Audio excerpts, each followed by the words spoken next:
Half a millennium ago, Christopher Columbus, or Colon as he is known here in Spain, pointed the way to the New World, persuaded the king and queen to give him 3 small ships, and set out to find it. It was one of the great voyages of history. Today, the process of discovery has been reversed. The New World is reaching back to discover Spain, and the people of Spain, too, are in the process of discovering the many new ideas that have arrived in their old land. It is another remarkable voyage. Xavier Roberto is a philosopher, teacher, admirer of Colon, and Spain's representative in the European Parliament. With Colon, one thing happens that has never happened since, and will never happen if it is not the case that we find life in other places out of the Earth. If maybe in Jupiter there are little fellows, we may have an experience similar to the one that Colon had. And the nation's most celebrated writer understands why Columbus came to Spain. Camilo José Cela. Spain lies on the crossroads of cultures. Everything passed through here. Many things remained with us, undoubtedly.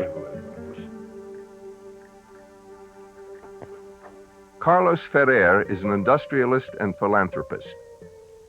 Spain was a closed country for 4 to 5 centuries.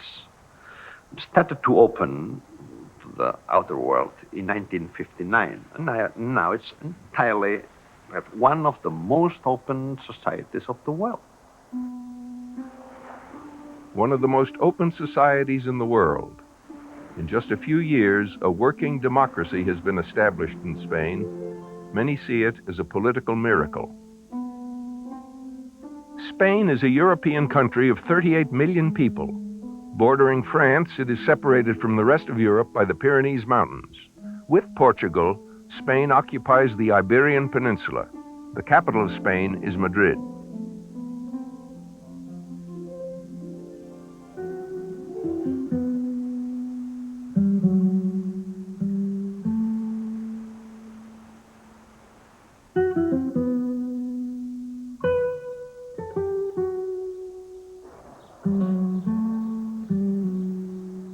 When Madrid became the capital in 1561, most of the great discoveries had been made.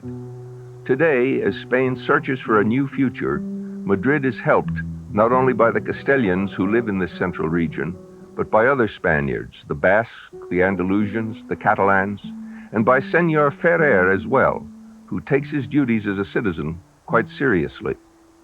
I'm a Catalan, I'm Spanish, of course, an European, and at the last resort, a citizen of the world. That's my way of thinking. So I am a businessman, industrialist, and banker. I was president of the Spanish Olympic Committee and member of International Olympic Committee, helping to organize the Olympics in 1992 in Barcelona. The most European-minded people in Europe are the Spaniards. Spain is now one of the most open countries in Europe. We participate in all decisions in Europe. And on the other hand, we have, of course, relations with Latin America.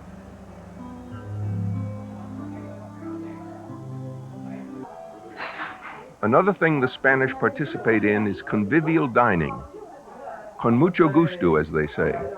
No one has ever counted the number of bars and restaurants in this city of 4 million people. This one is owned by a man who knows almost all his visitors by their first names, Victorino Redondo Flores. And the room has echoes of his former life. Spanish bullfighters are very good. Unfortunately, I never quite made it. If I had, then I wouldn't be in a place like this. I was 16 when I became a bullfighter. I fought bulls in the arena until I was 35. Then I had an accident. One of the bull's horns caught me, piercing my leg. From that point, I became afraid of the bulls, so I retired. Then I opened this bar. For the past 25 years, I've been working here. The wine flows in Madrid, and so does the water. It is a city of fountains. This, the most famous, was built in the century. And in contrast to the modern urban intensity of a street like the handsome Gran Via, it is the fountains that provide a decorative glimpse of the way the city used to be.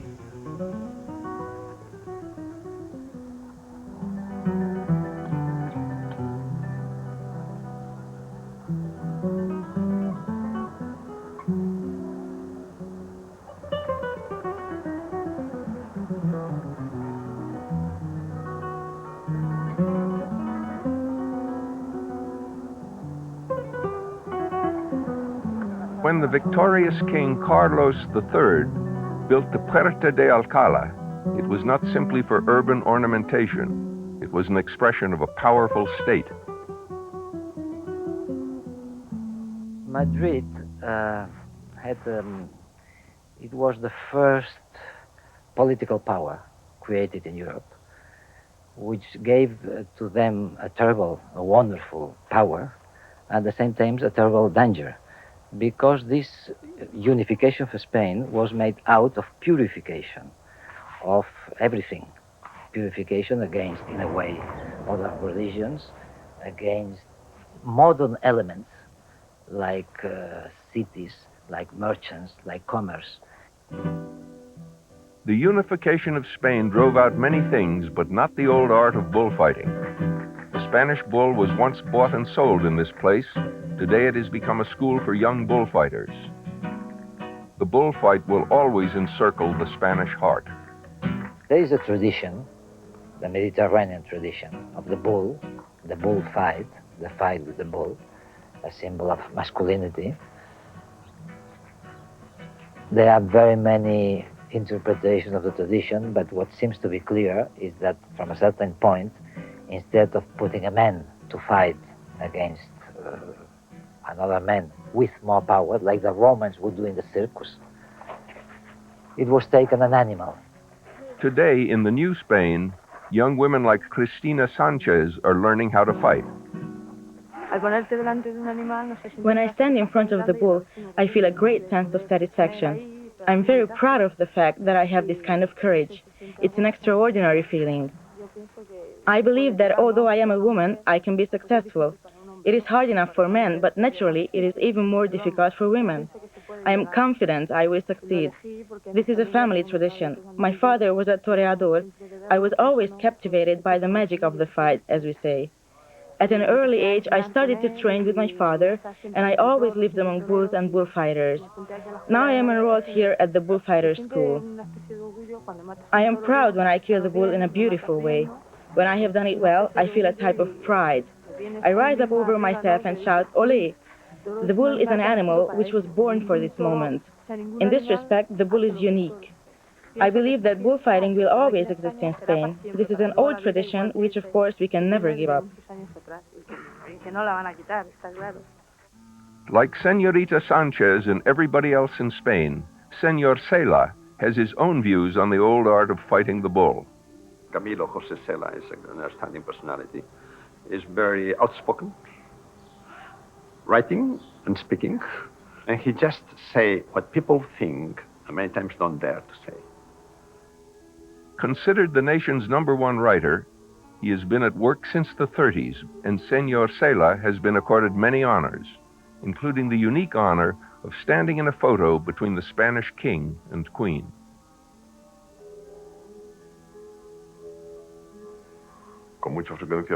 Spain is frequently identified with bullfighting, although it's been banned in 2 Spanish regions. I'm one of those who admire bullfighting. For example, on the Canary Islands, this spectacle has been banned. However, bullfighting is extending throughout many parts of Europe. In France, the frontier of the bullfight is extending further and further to the north. Bullfighting also takes place in a large part of Latin America, but many Europeans are disgusted by it. We Spaniards do not understand this. Of course, the final moment of truth for bull and bullfighter involves death. But let's think about boxing in the Anglo-Saxon world. In my opinion, a boxing match is much more cruel than a bullfight. Just think, the bull is the only edible animal to which man grants the right of defense. Other animals are taken to the slaughterhouse and are not allowed to defend themselves. The bull can defend itself in many ways.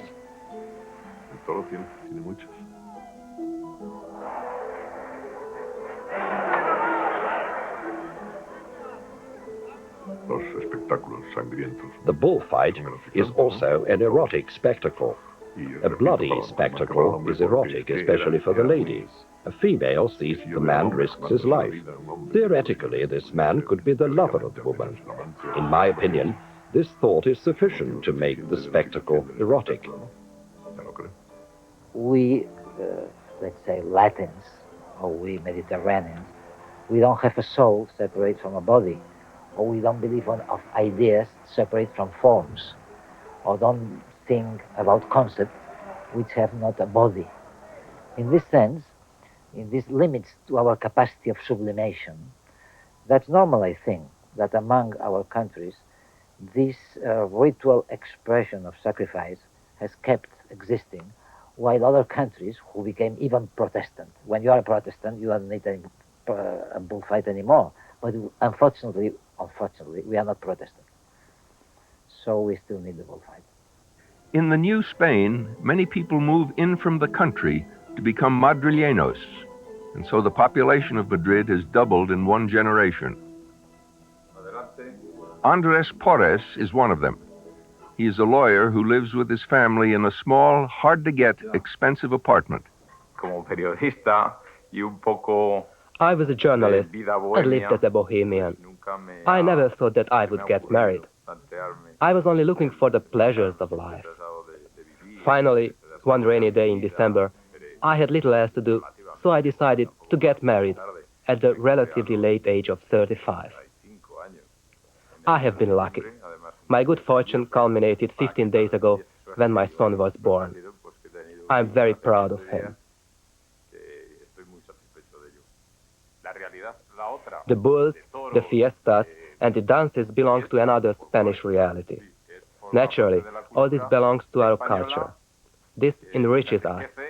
We are happy, we are entertained, but all this is secondary as compared to our need to produce, to work. Of course, we cannot live without fiestas.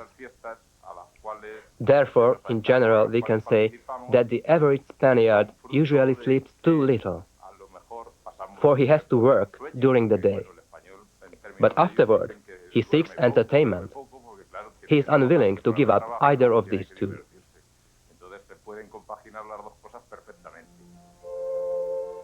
The Royal Palace. In the years since Franco, Spain has become a working democracy with a revered, hard-working king. The Spanish king, called Juan Carlos, has helped in a very decisive way after the General Franco's period to restore democracy in Spain. His powers, of course, is limited, as it happens, for instance, in Britain, but has become very popular, I think. I think the Spanish people is very grateful to the Spanish monarchy because of his great contributions to modernize Spain, to stabilize our political system. Spain may have become modern, but the rich past is still here, in places like the armory of the Royal Palace. In the old decentralized Spain, Muslims and Christians clashed bitterly, a clash of values, cultures, and armies. And now, the old arguments and victories and defeats live on only in relics.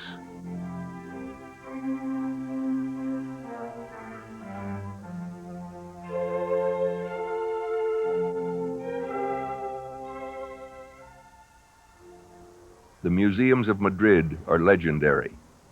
Most prominent, of course, is the Prado. The curators cannot find space for their 6,000 paintings, so Picasso's painting Guernica is housed today in a nearby building. It commemorates one of the most bitter episodes of the Spanish Civil War, the bombing of the Basque town of Guernica. The great Spanish painters, their styles may differ, but their intensity and their skill have swept through history, illuminating the human condition for 300 years.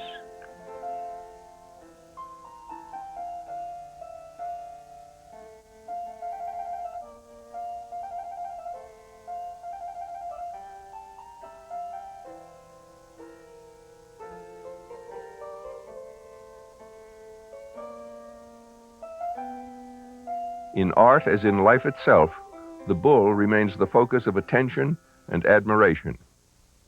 We took a day trip from Madrid to the historic city of Salamanca. Its history stretches back for 23 centuries. The Carthaginian general Hannibal fought here. In the 13th century, there has been a university in Salamanca, and the city is still a favorite residence of students. As early as 1500, there was a student body of 12,000. And today there is a clear international flavor. Salamanca is a Castilian town, and Castillo means castle. When the Arabs invaded Spain at the height of their powers, they held the castles for some 400 years before they were forced to depart. That was a pivotal moment, La Reconquista, the reconquest of Spain from the Moors, as the Arabs were then called, in the 12th century.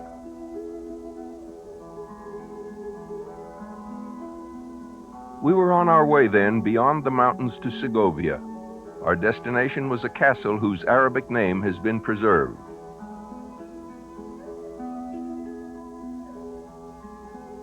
The historic Alcazar.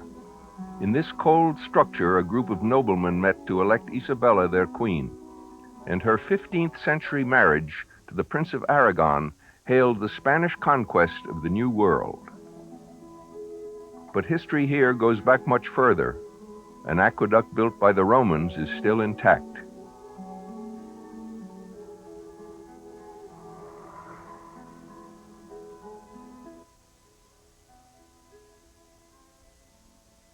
From the earliest days, the underlying nature of this landscape sent the builders a message. It is a land of building blocks. And so it was natural that the walls of Avila were built of stone. Built in the year 1088, Avila was an important Christian fort city in the long fight against the Moors. If you live in Avila today, you are quite literally encircled by history.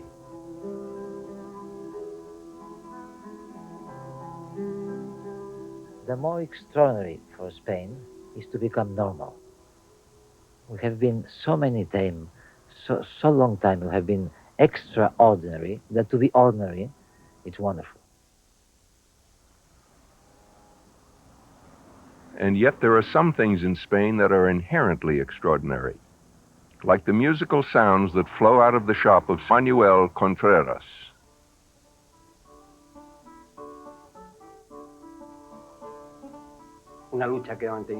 I've always tried to improve the sound of the guitar. This resulted in my invention of the double-covered guitar body, which has a much improved sound.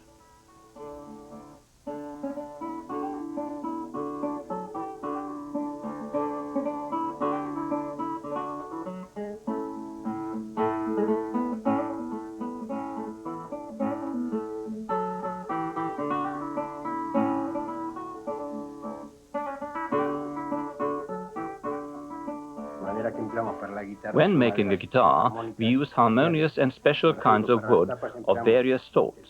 For example, we use the German pine for the body, this is it, or Canadian cedar, like this.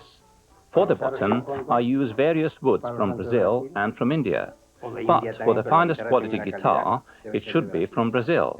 Of course, it is much more expensive.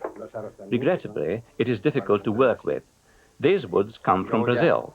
I experience enormous differences of sound if I use different kinds of wood. I most appreciate Brazilian ebony. I mainly use cedar for the back body of the guitar. The cedar arrives from Central America, but it also comes from Brazil or from Honduras. I use these woods to make a second back panel in addition to the back cover of the guitar. This is my invention. I also managed to use thinner splints. In this way, the guitar has become lighter. This is also my invention. Madrid comes alive after sunset. The city takes on a brightness, a sheen that is not a part of daytime life. And the Madrileños, once night falls, are on the move, popping from place to place, eating here, drinking there, talking everywhere. Many of the bars have great snacks, or tapas as the Spanish call them. An easy, amiable mood hangs over the city. This social freedom, freedom to do what you feel like, came with democracy.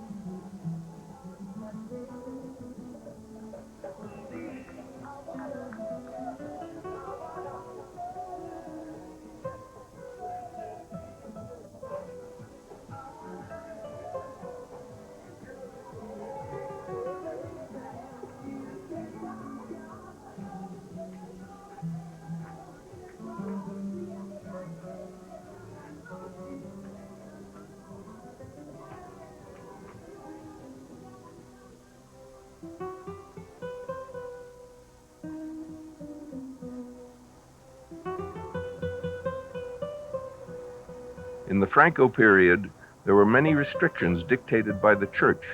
Now there are no such borders. Even light drugs are legal. The Spanish capital has become one of the most lively of European capitals. Andres Porres knows the scene well. At night, we meet our friends in one of the bars. We have one or two drinks. We check out what's going on. Then we go to another bar, then to another. We get into the car and go somewhere else. During the evening, we visit 6, 7, or even 8 places. It depends how much our bodies can bear. We drink one glass everywhere. It may be whiskey or rum with cola, which we call Cuba Libre. These are the drinks we have at night. Of course, in the summer, we also drink soft drinks. It's very warm in Madrid, sometimes reaching 40 degrees centigrade. So nobody wants to crawl into bed in that kind of heat. So people go into a bar, sit on the terrace or in the park. We try not to lock ourselves into our homes. We escape from the apartments, from the heat. We look for nightlife and sleep very little. But when the early morning comes, we have to get up and go to work. For work waits for no one, and we have to get the job done. And they go to hear music, which always seems to begin late at night.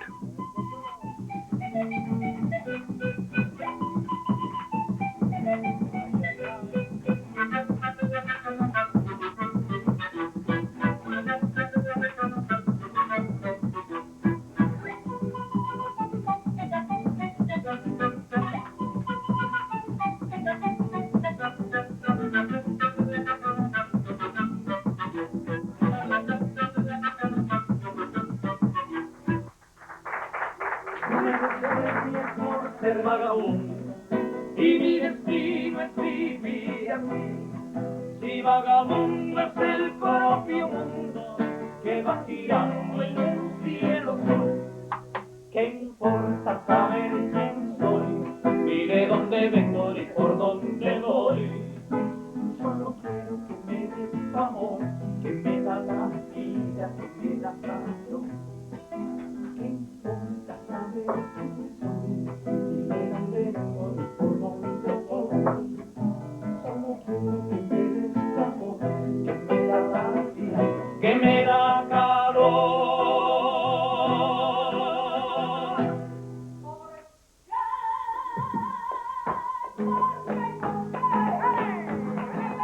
The flamenco. The Spanish argue among themselves about the origin of this fiery dance. It is claimed by many. But the dance goes on even when they don't have the answer.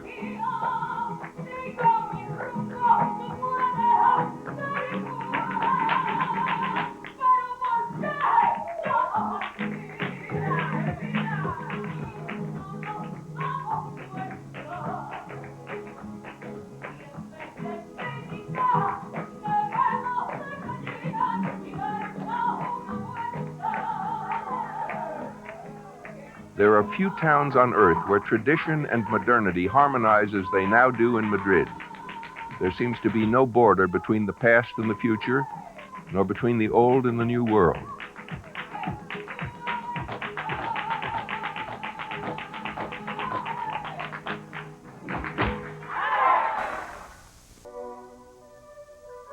If a single building can embody the traditions and the image of Spain, it is the Escorial, the pantheon of kings and queens. Spain always is afraid of being ridiculous, or people will laugh at you, losing face, losing image. That's a fact. That means that we don't have soul. In a way, we are pagans enough not to have soul. We have just image. So if you lose image, you lose everything. But it is clear that both the soul and the image are safe in this elaborate mausoleum. The monarchs who repose here dreamed of a whole world presided over by Spain. They had to accept something less. But the Escorial, with its 2,600 windows, is an architectural and decorative masterpiece that celebrates indeed their great unfulfilled dream.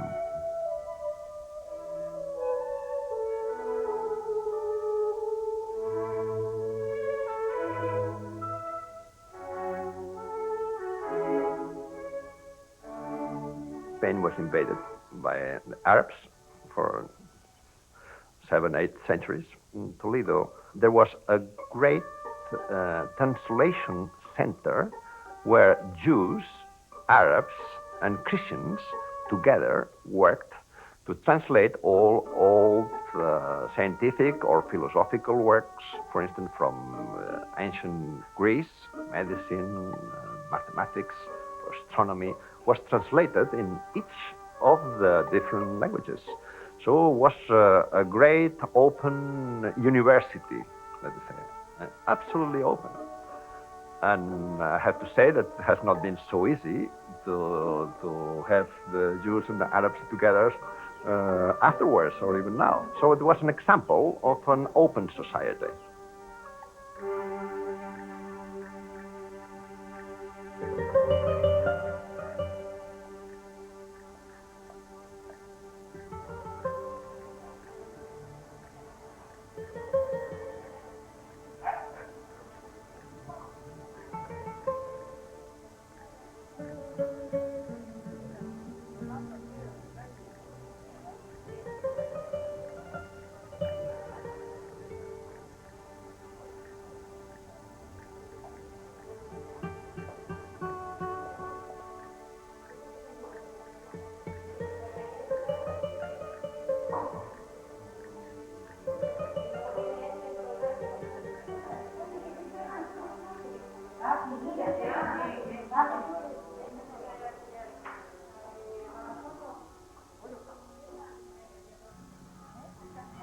We went then to visit the work of one man who helped significantly to unify Spain after the Arabs were forced to leave.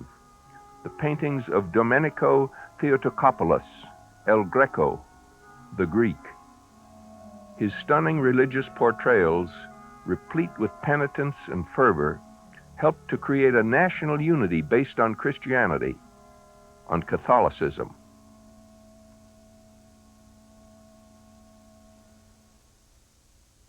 The great cathedral at Toledo.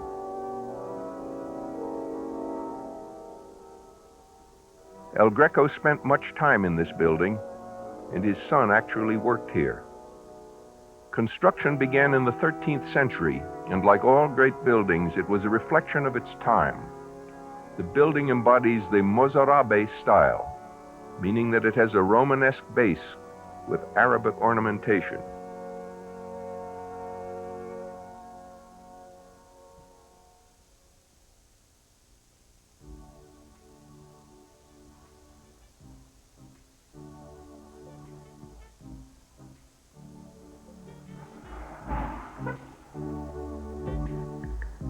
When the capital was moved to Madrid in the 16th century, Toledo lost some of its vigor and began to live in the past. But there had been a harmony here between people that has never been found since. The Jews were expelled in the same year that Columbus sailed, and then the Arabs, unless they converted to Christianity. But perhaps the matter was not quite as simple as that. Senor Sela gave us another insight into this moment in Spanish history.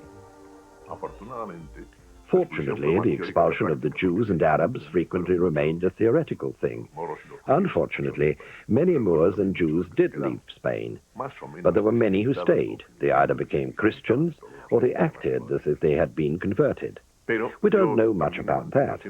I always believe that there isn't a single Spaniard who could swear that there is not in him a drop of Jewish or Moorish blood. While Toledo was the Christian capital on the Iberian Peninsula, it was here in Cordoba that the Moors held sway.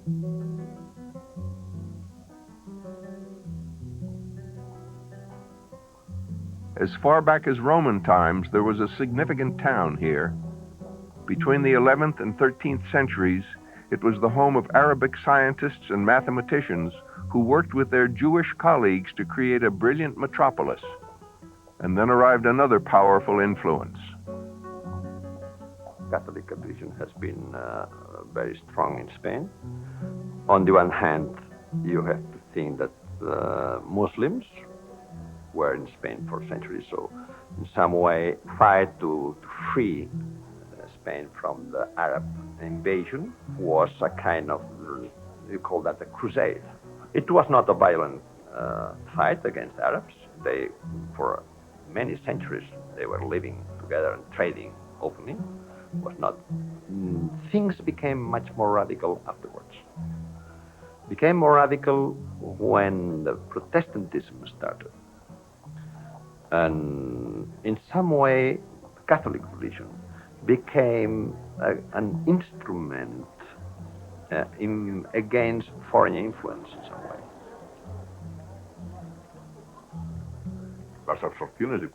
Cultures have always influenced each other. One becomes part of the other. This is how a new hybrid culture is born, one which is already a mixture of cultures. This is how the mestizo races have evolved. Naturally, the Moors influenced Spain. But there's no doubt that we Spaniards also influenced the Moors and the Jews. Naturally. They stayed with us, and they are still here.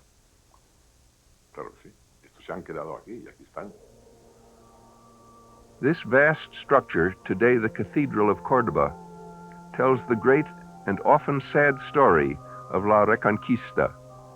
It was originally built as a mosque, designed in fact to be a place of pilgrimage that would compete with Mecca itself. And it was enlarged using columns the Muslims had taken from Roman ruins or Visigoth churches the Muslims had destroyed. Some of the columns came from as far away as Constantinople. One of the surviving jewels of La Mezquita is the mihrab, an octagonal chamber set into a wall and decorated with handsome mosaic patterns. One of the guiding aims of Islamic religious art is to achieve a kind of rarefied abstraction through repetition of a design.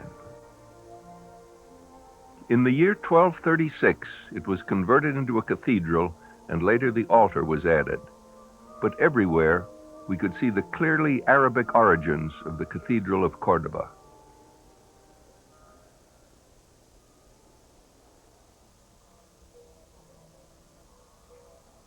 In Granada, we came upon the place where the Moors made their last stand in Spain.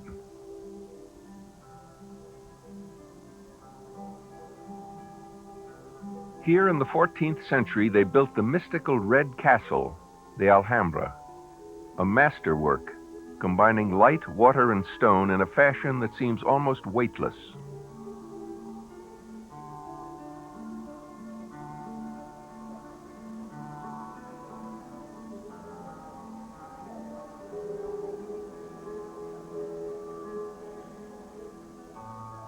The rich Arabic designs are everywhere.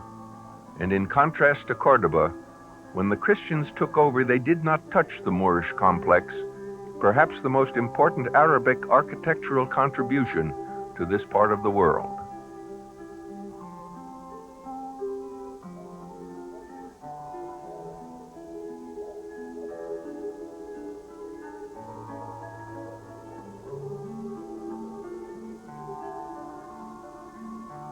Just up the hill from the Alhambra, is one of the most elegant gardens in all Spain. At the end of a 5-minute walk is the Generalife, the cool summer palace of the Moorish rulers.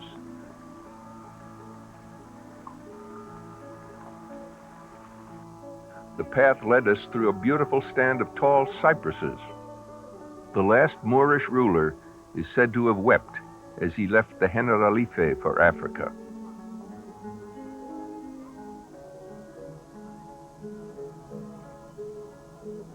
There is a handsome view from here down across the Alhambra and to the hills beyond. But the view in the other direction strikes a quite different note, more somber and more ironic too.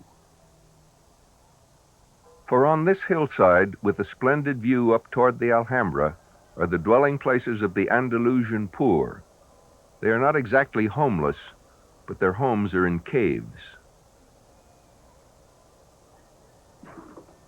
Jorge Manuel is a gypsy. He came originally from Portugal, and he's been making a home here in the cave for more than a decade.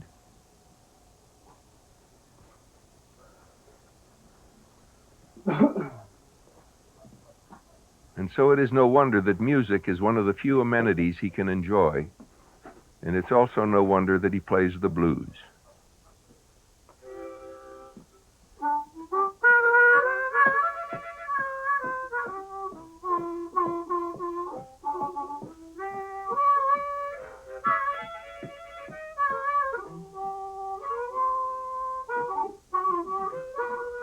The sparse decorations in Manuel's cave attest to the old human idea of creating a home. No matter how poor they may be, people want to have their possessions about them. They want a place. The gypsies have contributed much to Spanish life, in music, in dance, in dress, in food, but they have always remained outsiders. If you live here, it's almost impossible to aspire to breaking away, to moving up.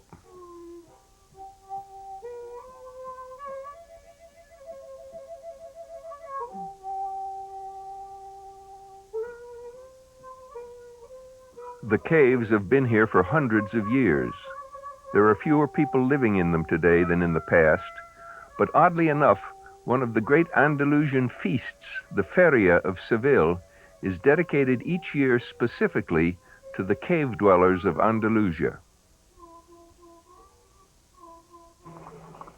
Ever since the lovely city of Seville grew immensely rich by holding the legal monopoly of trade with the New World, and that was some 300 years ago, Seville has been a showy place where the people know how to cast caution to the winds.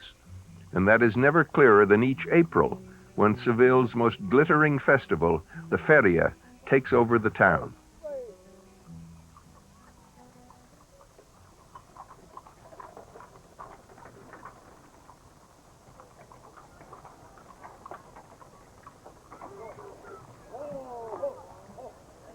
The Andalusian horse is an important part of the grand festivities, and many people who don't own an Andalusian rent one for the week. –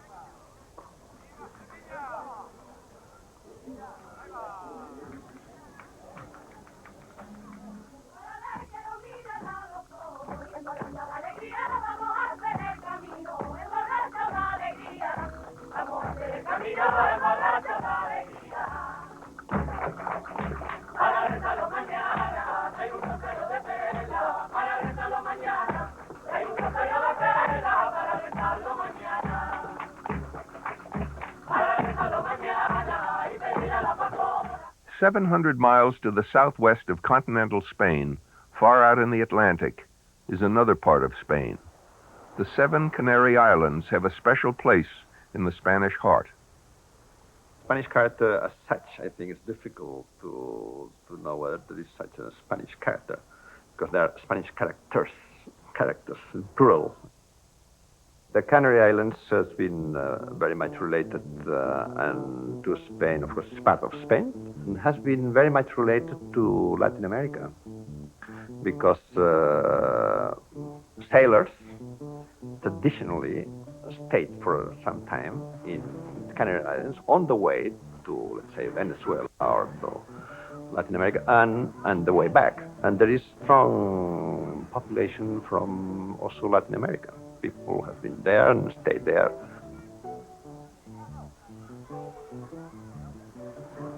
It's a perfect place for tourism.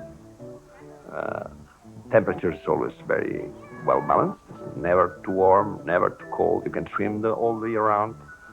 And really is a very privileged group of islands. By the way, if you marry a Canarian girl, you'll live in the Canary Islands at the end, because they don't like to live outside its own island.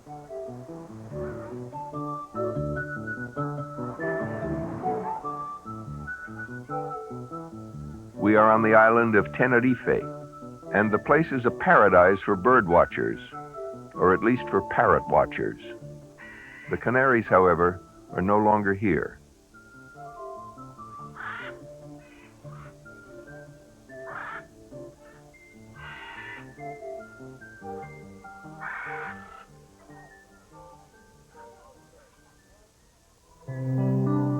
We found ourselves next in the town of San Sebastian in the Basque country.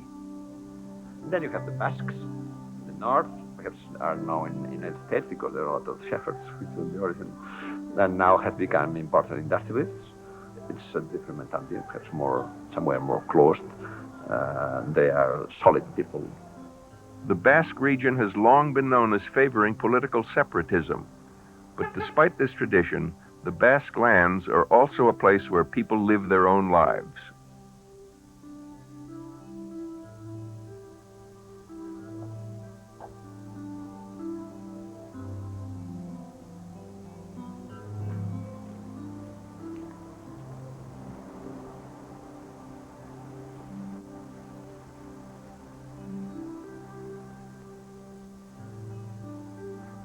On the waterfront, we met with Senor Xavier Albistur, the former mayor of San Sebastian.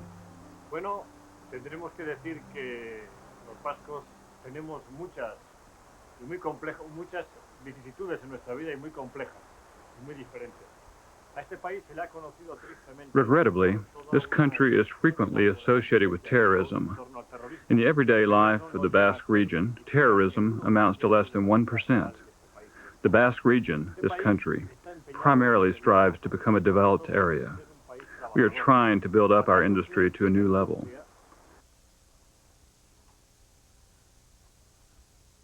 Later, Senor Albistur told us of the historic Basque flag, and that the monarchs of Spain have always frequented this coastal resort. In this country, in the Basque region, we are a close-knit society. Everything starts with a family and continues with a group of friends or friendly circles. The next level are people we meet in a bar. We are now such a bar. We discuss everything here: sports, politics, and cultural life. We debate and we bet.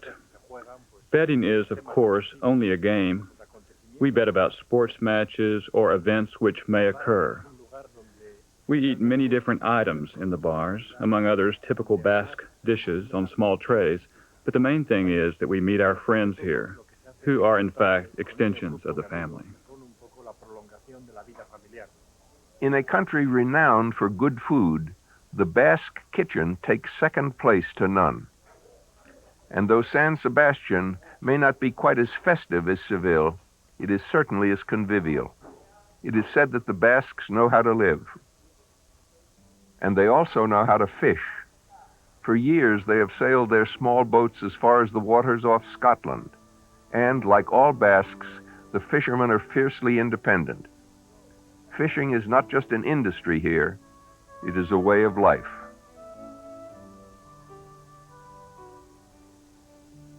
On the Mediterranean, at the other end of the Pyrenees Mountains, is a more benign shoreline, La Costa Brava. Brava means wild, but that refers only to the rugged upthrust rocks along the water. There are also miles of splendid sand, and this is the most splendid of Spanish seaside resorts.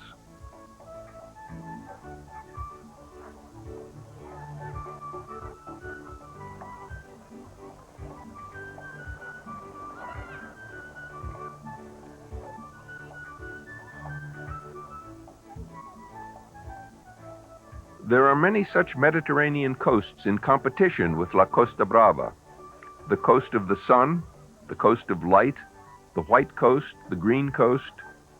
For many years, the Mediterranean shore has attracted not only tourists, but artists and scholars. And this is where Senor Xavier Roberto gets away for a change of pace. I am what you could call a philosopher, professor, writer. And what I do nowadays is politics, in a way. I am in the European Parliament. I can escape here, where is my family, and try to write or to go around or be with you. Here in Ampurias, the 6th century before Christ, the Greeks arrived. Then arrived the Carthaginians from Africa.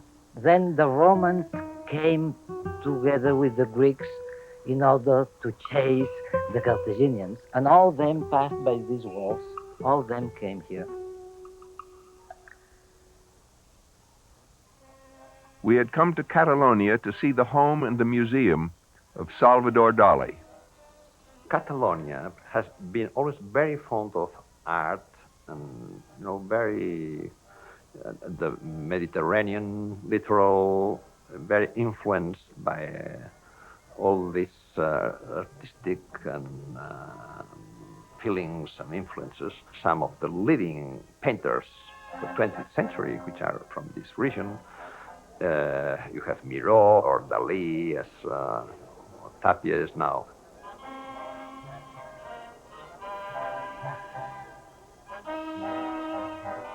He was a surrealist, and in the Catalan tradition, an anarchist as well.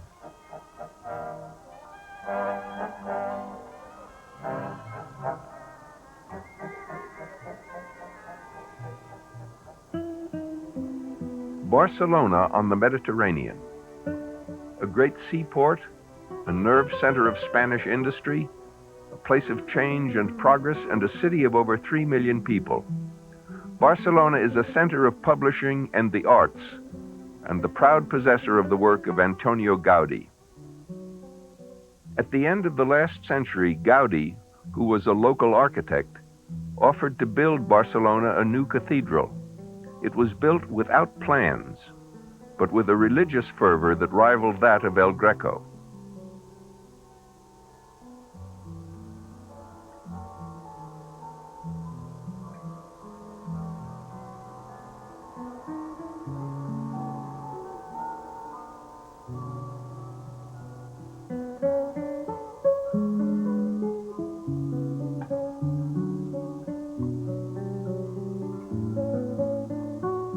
Gaudí also designed another distinctive project for Barcelona, the Güell Park.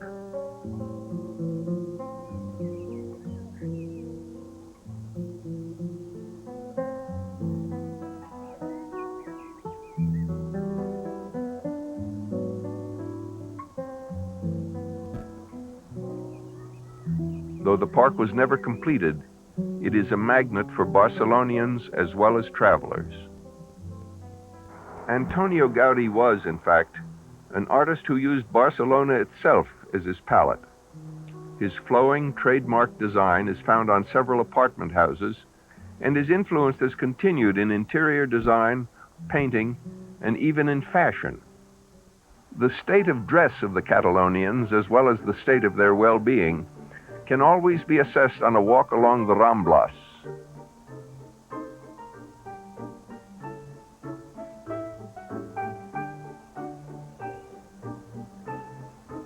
This is the main street of the town for strolling and sauntering and looking at the rich array of people.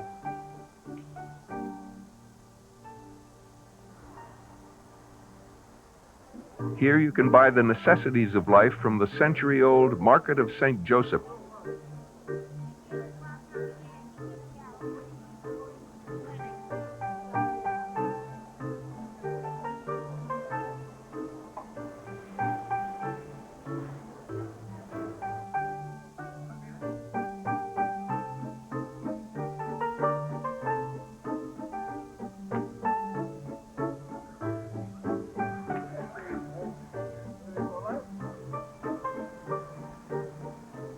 Back in the days of Franco, These buildings and byways echoed with more anxious feelings.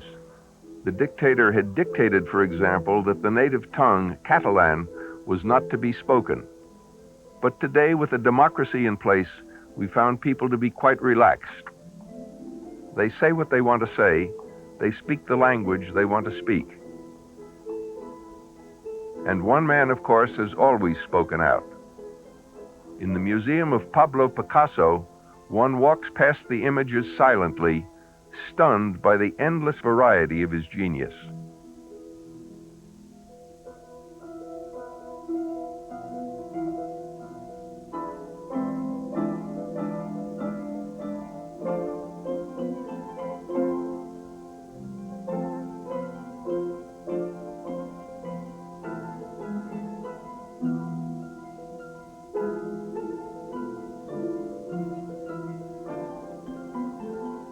And happily, his is one voice that will speak to us forever. The dancing of the sardana is no longer controlled by the government. The citizens have a new freedom to dance with whomever they wish, in whatever dress they wish. The point of the sardana is that you dance it with anybody who is at your side when you go out of church. Nobody's organizing you. During the Franco period, they wanted us to dance only when we were dressed, prepared for it. So it became a sort of folklorical tradition, and not an act of taking the hands of the others. For Catalans, to dance the sardana has been an act of affirmation of ourselves, of the trust to our country, and hope.